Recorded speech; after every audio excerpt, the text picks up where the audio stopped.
Welcome back to day 4 of Stamp Camp, and we have something wonderful for you today. Now, what I love about stampers is they're always looking for new ways to create backgrounds for their stamping. So you might be familiar with Tattered Angel's Glimmer Mist line. Yeah. But now they've come up with a naturally aged paint system that has some just amazing looks to it. It does, and we're going to share all of those and techniques. Come play with us.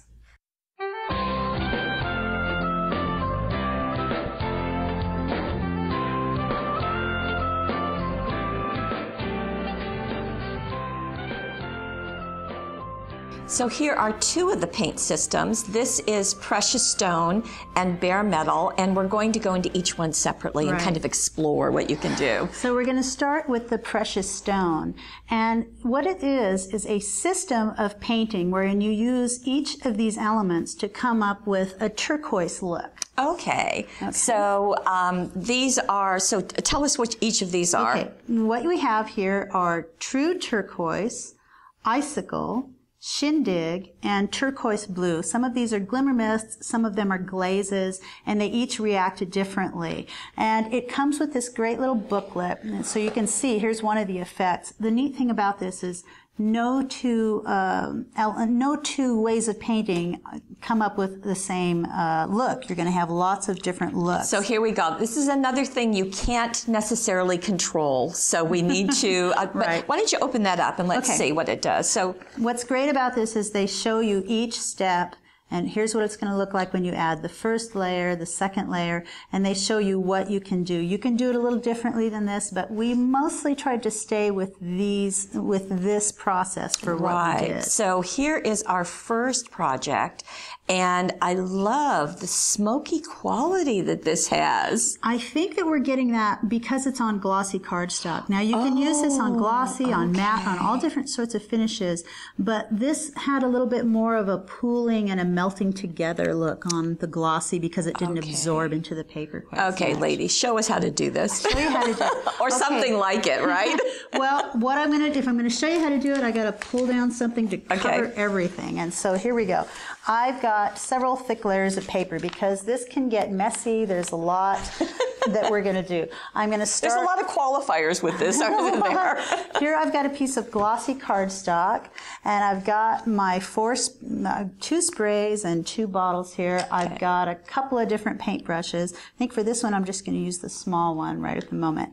I'm going to start with the steps that they suggest in the little booklet that comes with it. So I'm starting with 2 true turquoise, and you want to shake these up, and I'm going to shake them side to side because that helps the glitter element not to get backed up into the spray bottle, so you don't have those little, so it doesn't stop spraying. And then I'm going to start, it says 7 or 8 sprays. So you're going to get like pooling of paper. You want that effect to happen. Get that on there nice and heavy. You can leave a little white, a little blue, that's fine. Next I'm going to start with the icicle. And this has got a little bit of kind of a glazed look to it. You can brush it on or you can sort of spatter it on. I kind of like the spattering look, so I'm going to do that. And you want it in different areas, and it's always going to look different every time you do it. So get a little bit of that on there for an accent look. And you can see it sort of, it resists the other colors, so you can see what it does right away. This is going to happen. The paper is going to buckle. It's totally okay. That's kind of the process when you put more than one color. What I love about this is that things just start dripping right away. I see that. So you get sort of some veining in there. The little bit, what I think is a little bit tricky part is when you start putting on these dark colors. You don't want to overdo it. And I don't have a different paintbrush. I'm just going to use the same one and kind of wipe my paintbrush off. Would you like a clean paintbrush? Yeah, let's Here do I am. that. I can do something here. I'm going to get this, and I'm going to spatter it on carefully.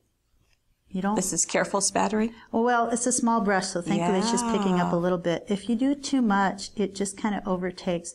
And you might want to do it, if you want something focused on the center, then you might want to do the black around the edges, so it'll just little accents, little highlights. And again, this is going to move a bit. I can see that happening. You can also paint it on, paint in little veins like you might see in turquoise. That's another way of doing it. And then I'm actually going to take the paintbrush and sort of push this down a little bit. I'm holding it down with the paintbrush up in the corner to flatten it out a little bit. Shaking up the turquoise blue. I started out with true turquoise, now I'm on with turquoise blue. And again, I want to get it pretty wet. And you want those things to puddle up in there. Then I'm going to start drying it. Okay, I think that's good enough. And here we go. It takes a while to dry it, so let's go. Let's get started. I'm using a heat gun. You can also use a hairdryer. Oh, and that's also moving it around. It does. It moves it around.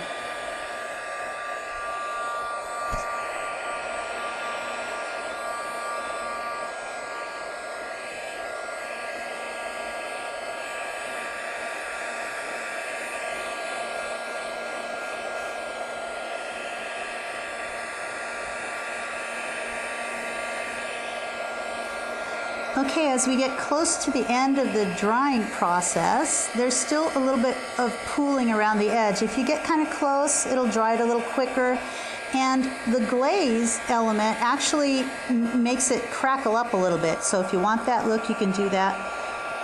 If you don't want to take the time to do this, if you let it just dry overnight the way it is, you'll get a different look completely. But you can see it's so you probably won't get it as running. Right. I don't think it would run as much. I've never been patient enough to wait till it dry. Truth be told, I didn't try that, but you know that would be a different look too.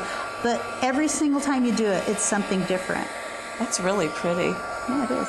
I'm going to go ahead and stop there. Okay. I kind of want to get it away from the rest of the area. Can we do that? Okay. All right. There. Oh, and I see that glaze that you talked about, that shimmer. Right. And I see that smoky areas. That was the dark color that you applied. Right. That's the shindig, and it adds a little bit. Turquoise has veins in it. It has different shades of colors in it. I'd like to show you different ones that I've done. They're all just a little bit different. This one, if you the dripping goes one way, the spots on one other end. I really like to wiggle it because it lets you see all the things that we're seeing in person. These are all the same process. Some of them are a little bit more spattered than the others, but they come up with something different.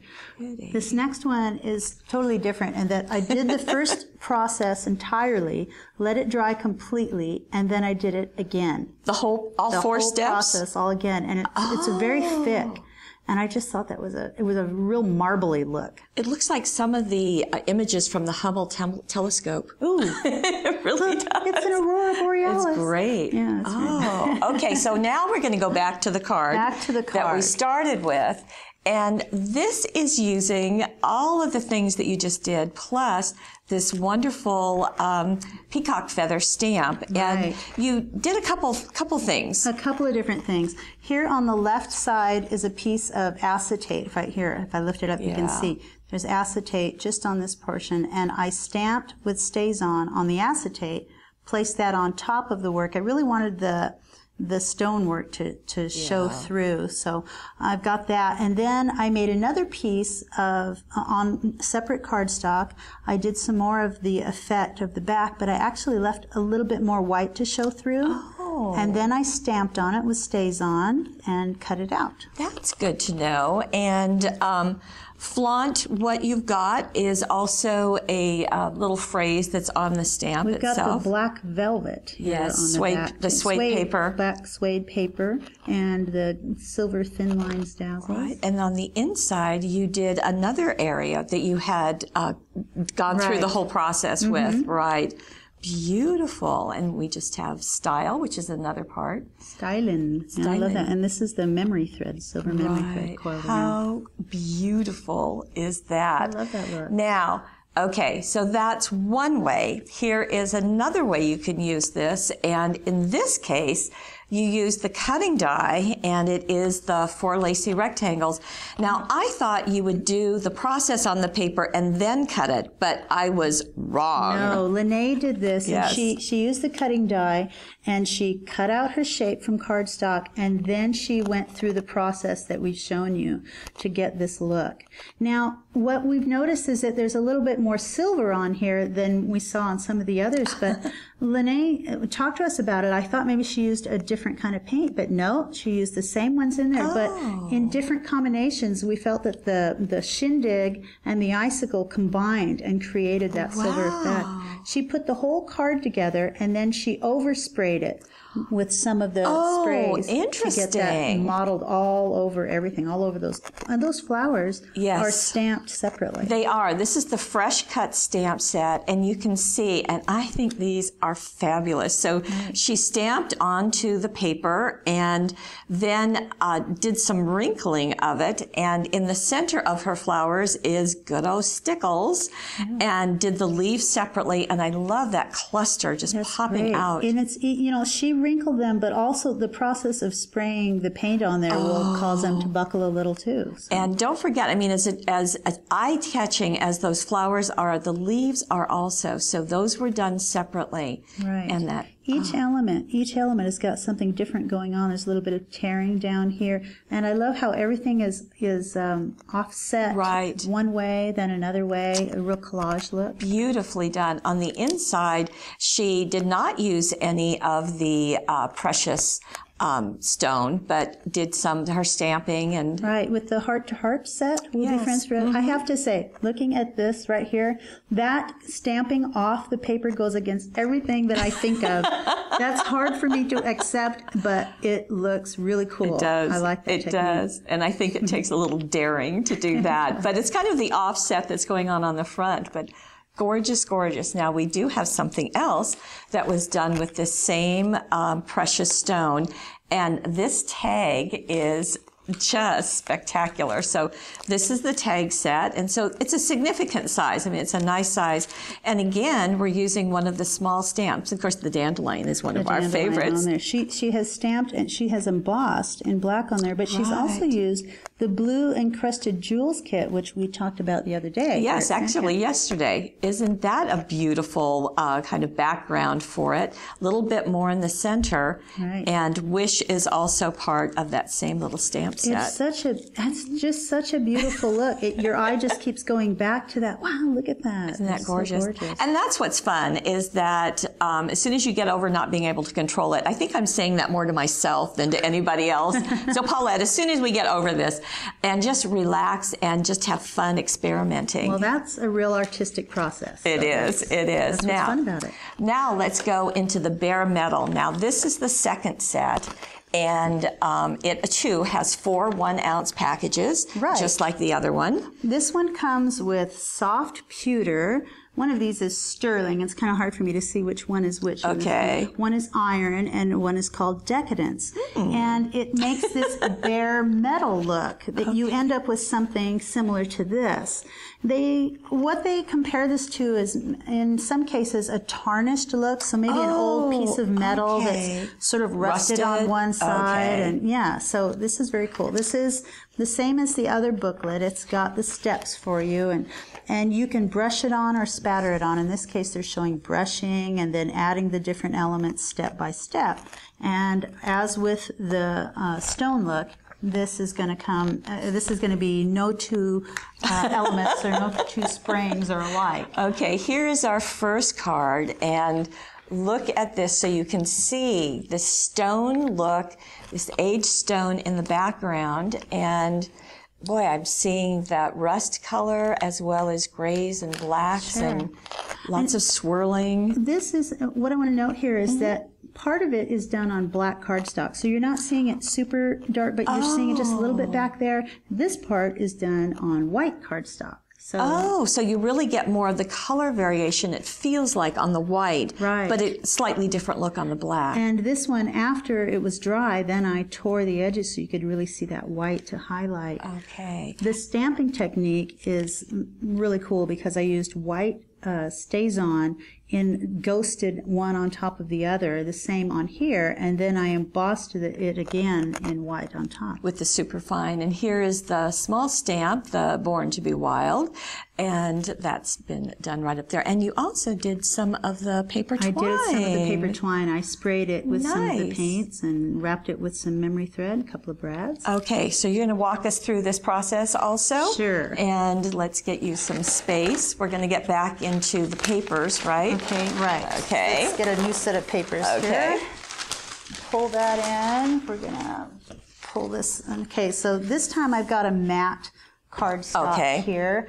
And I've got all of my elements here ready to go. I'm going to open up the soft pewter.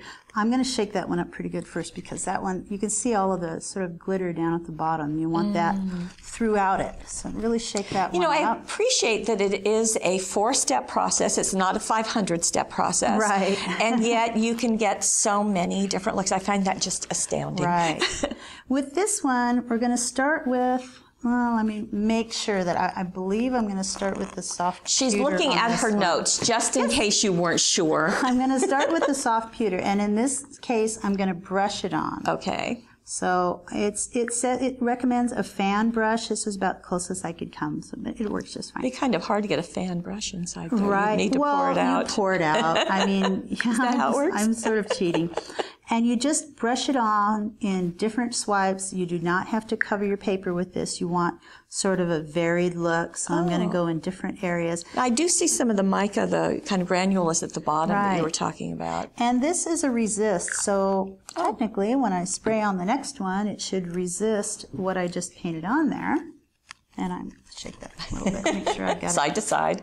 By the way, the side to side is mentioned in the literature that comes with each of these sets. Right. And you've done most of these pieces actually, and yet there's still tons of product left. So it's not like it doesn't go very far. Okay, this one, you might actually want to back up a little bit for this one. Oh, when you spray the iron, it has like a spraying effect. It comes out in a big ring, and you don't want it saturated. You want it just a little bit. So I'm going to spray off the paper till I can see where it's going to land. You see that big ring that it makes? So we just want it in certain areas. We don't want it all over it. So it's really kind of controlling that for you. Actually, that's kind of nice.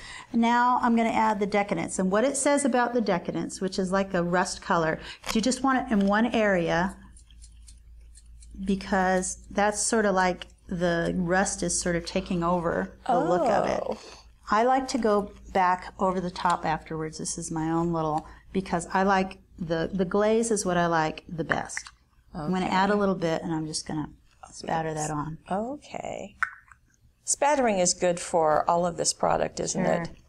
I think the one thing with spattering is you've got to have a lot of product on your brush, so don't dab it off before you try to spatter. Right. Well, here we go. I'm going to start drying. Let's get that over. And we watch it move around again. Watch it move around, but that gives it a nice effect, I think.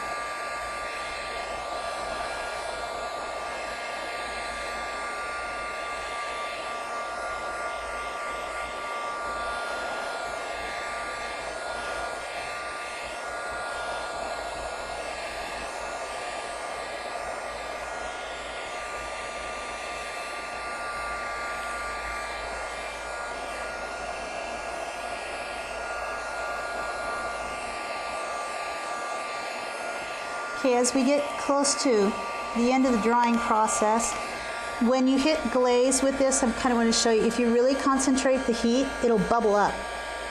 And that if you don't want that effect, keep it far away, dry it slowly. If you do think that's a cool effect, then concentrate it on those bits. And it blisters up, the blister will break, and it's just another interesting technique and an interesting texture it can lend to the paper. I like it. Yes, I like it. I don't think we can see it, but we'll let you see it. Okay. There we go. I'll get the paper out of the way. And as with all of these, you can let it just dry overnight. If you have patience, you can let it dry overnight. Right. Is that the deal? Patience. Okay, so I see the rust. I do like that. Yeah. So let's get in close to your bubble. So it was right here. There's that little bubble. Yeah. It stayed there. It did. It did. You didn't break it. So it will crackle as well. If you get enough of that on there, you can have crackling effects. I'm going to bring in something else just to show some of the different. Good. This is one brushed technique. This is another. See, no two are alike. That's pretty. Yeah, I like that one. And so what did you do here? So you brushed everything? I did the same thing as what you just saw, but maybe I maybe I sprayed on a little more than one than the other. You kind of don't know exactly. You do it a few times, maybe you'll get used to it. But I think it's fun to see what different techniques you can come up with. This is also on white cardstock, but it looks like black cardstock by the time you're done. This one, I think I allowed the paint to pool a lot more. And you did rust in a couple of areas, it looks like. So it just really added to that. Not quite as much pewter, a little more rust. This is actually on our modeled paper, so that color that you see in the background, it didn't soak in the paints like at all. It just let them sit on top, so you can see that looks like veining. Right. It just dripped and moved around when it was drying, and I think it's possible that I held I'm pretty sure I held the dryer in one area and just sort of let that paint sort of flow to the other areas. Okay. Oh, lovely, lovely. So that's fun. Oh, neat. Okay, so let's go. Oh, you have something else? Oh, well, if you want to see it, that's what the paper twine looks like when I treated that on one side too and let it dry. And so any of the papers that will absorb. Sure. So going back to our card, as you can see. Now, this is interesting because this is using the same products. Right. However, it got a different look. Well, that's a glossy tag.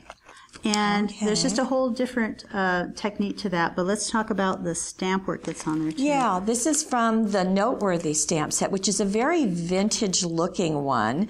And you can see the rose is right here. The especially for you. Yeah. And if you can see the sort of glimmering like that, that's because I stamped on modeled paper, like I just showed you, with Versamark. And then I used the metallic perfect pearls. Brushed on top of those. What a great compliment to this set. I just loved that look. And I just brushed them on in the areas that I wanted it and blew it off. And that's the look that you get. And as you open the tag, that's more of the stamp work on the inside with the same effect.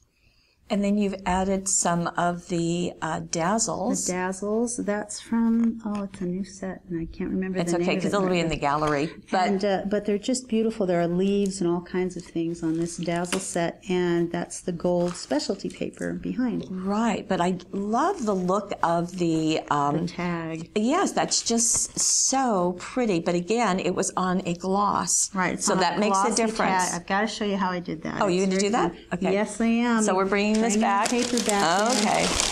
I didn't know we were doing this. Okay. Oh, yeah. Well, this is so completely different that I just feel that you're definitely gonna want to see this. Okay. This one is one of my favorite techniques. It was really fun. So I've got the tag here, but I'm actually gonna move it out of the way, get all of my elements in, and I'm gonna start with just the craft sheet. Okay. And it didn't feel right not using the craft sheet, by the way. So I'm going to start, I don't really think it matters what you start with, but I'm going to happen to start with this one. I'm going to get an area, and I'm going to start splotting down this paint like so. And I want to get an area that's going to match the size of my tag. So I'm going to check. Okay, that's pretty good. Then I'm going to start spraying the other ones on. That's sterling, so that won't go everywhere. Get some nice little puddled effects there, like that. Little bit of that black icicle that likes to go everywhere, so I'll kind of do it just a little bit.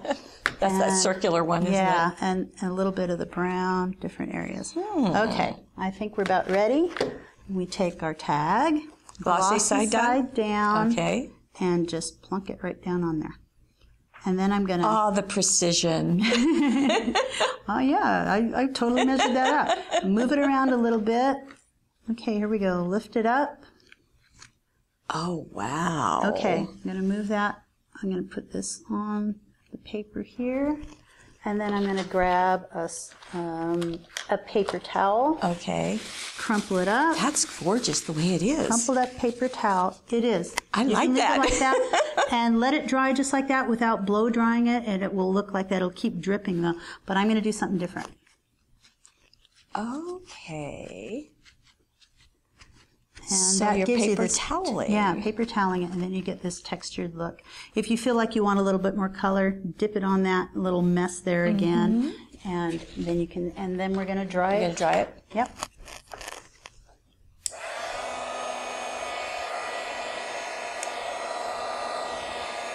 this is going to be a pretty quick dry. Right, because there isn't much product on there. So just dry it. But it does flatten as you dry it.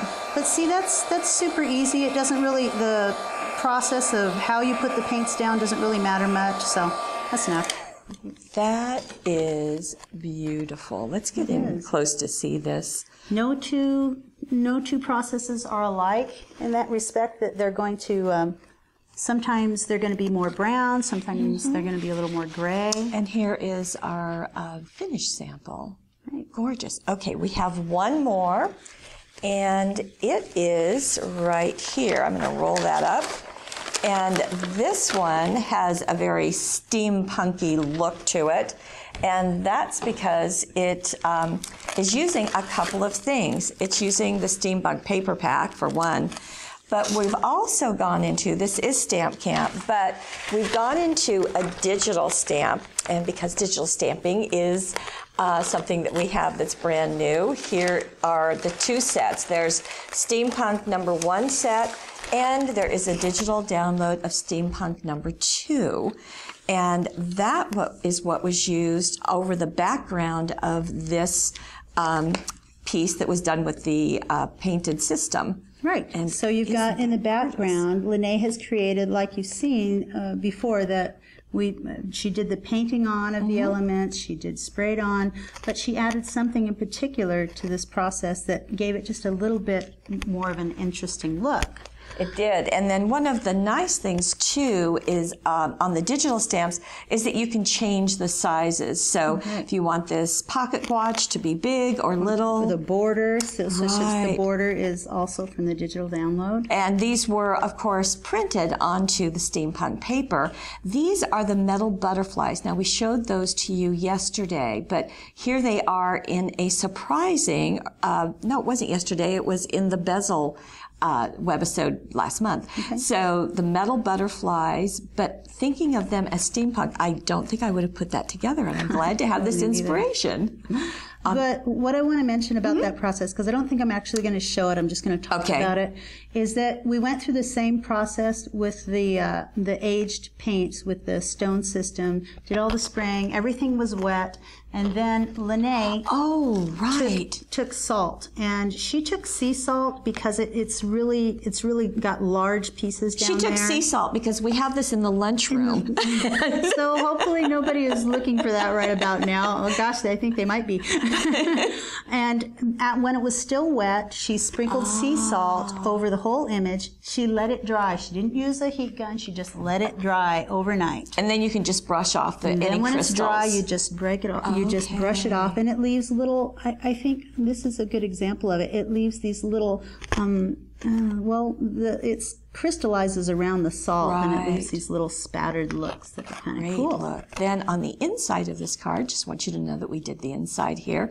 We've got more of the digital stamping and just a great look. So whether you want to do precious stone or you want to do bare metal, lots of ideas, lots of techniques. Lots of techniques. We'll see you tomorrow. Okay.